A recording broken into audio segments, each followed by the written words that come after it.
Hey, my name's Jeff Nicholson and welcome to my YouTube channel. In this video, I've got a big update on the government target of hitting 1.5 million properties built by 2029. They've hit their target this year, but how many houses did they build? I think this number will shock you on where we're at right now. And we'll talk about how many more houses they need to hit that target and what's the difference between this year's target and the next 4 years. Is it possible that they could hit their target? Now, if you're new around here and you haven't done already, do make sure you subscribe to the channel over there and hit that bell notification. We're on the way to 43,000 subscribers now.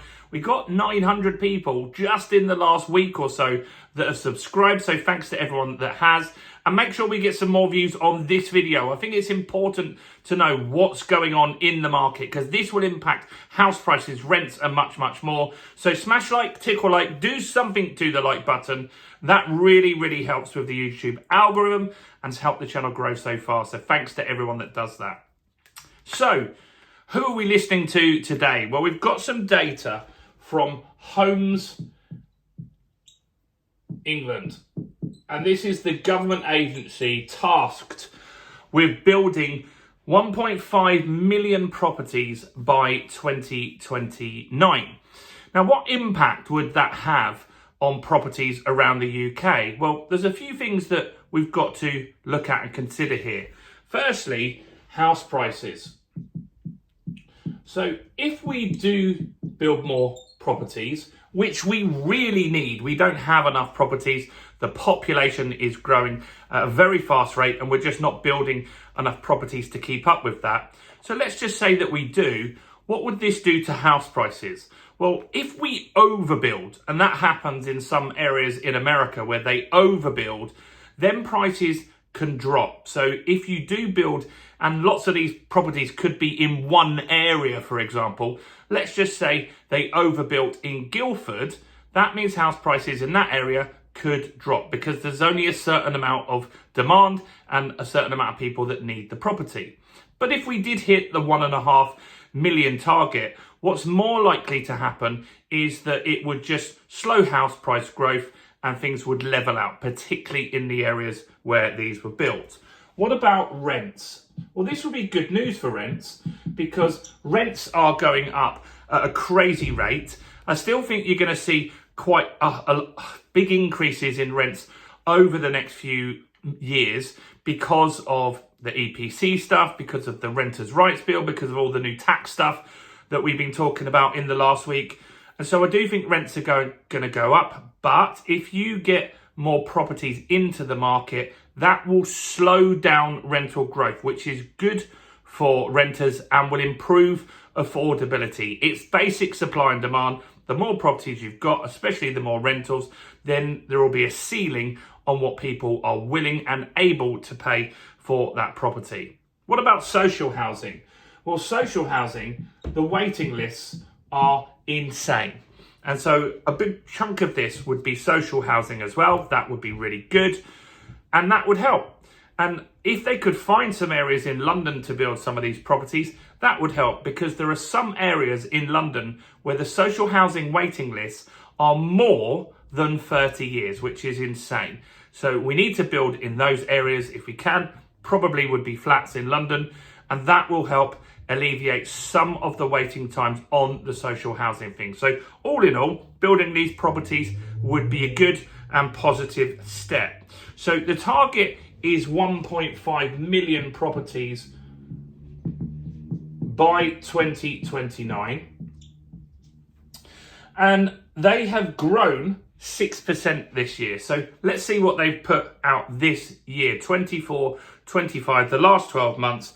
They have built 38,000 properties. 38,000 properties, which is 6% up on the previous year. So we're moving in the right direction. The fact that we've got some growth is very, very good. But here's the alarming thing. That means that we now need to grow the amount of properties per year with the last 4 years that we've got to 365,500 per year. 10 times what we've built this year. We've had 6% growth.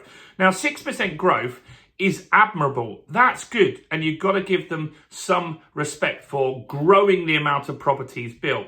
But here's where I see some problems at the moment.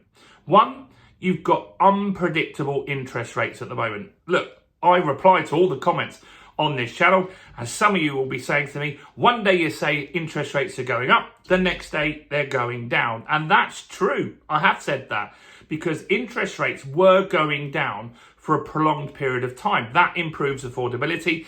And what lenders need and builders need is to have people that can buy the properties on the other end. So if you're a builder and you're building 100 houses, if interest rates are going back up, that's going to make you hesitant and reluctant to actually go out and build. It also impacts your cost of building those projects because you're going to likely need development finance in order to do that, meaning it's going to cost you more money to borrow properties, to borrow money. It's going to cost you more to borrow money. And if interest rates are going up or uncertain, people will wait and see.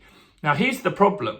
If we suddenly only build 50,000 properties next year, which is a huge growth, massive, that would be very, very impressive if they grew that much, then we're still going to be massively behind the target. Then these numbers are going to start getting up to 500,000, 600,000, 700,000 a year, maybe, if we leave it till the last minute.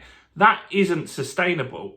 We also don't have the trade people to do this work. Builders are relatively busy at the moment, so they're all just sitting there waiting to build these government projects as people expect. And so the number out there is basically ridiculous. The fact that we now need to build 10 times more properties next year than we did this year is just not possible. And what's also interesting, we shared about 6 months ago, the new CEO of the Homes England had a leaked email where even he was saying, we can't hit these targets, they're unrealistic, it's not likely to happen. But to the media, they're saying this is what is going to happen. So the outcome of this is going to be these houses are not going to be built. Maybe by 2029, in total, we might build 200,000 or 300,000 properties. That's still good. But in that period of time, the population will have grown significantly more than that, maybe by immigration, maybe by people living longer. And these things mean that we will continue to have a housing shortage in the UK. I don't think Labour really has a plan. They plucked a number out the air that sounded good. But as you can see in the follow-up, not much is happening. If you think that they're going to 10x the houses they build next year, let me know in the comments. I'd like to know people's thoughts and opinions. Maybe I've got this totally wrong, but from my side of it, I'm looking at it and I'm saying, you built 38,000, you now have to build 365,000 next year. I don't think it's possible. Let me know in the comments what you think. Do smash the like button, do subscribe, and do check out all the other content as well on the channel, including this video right here.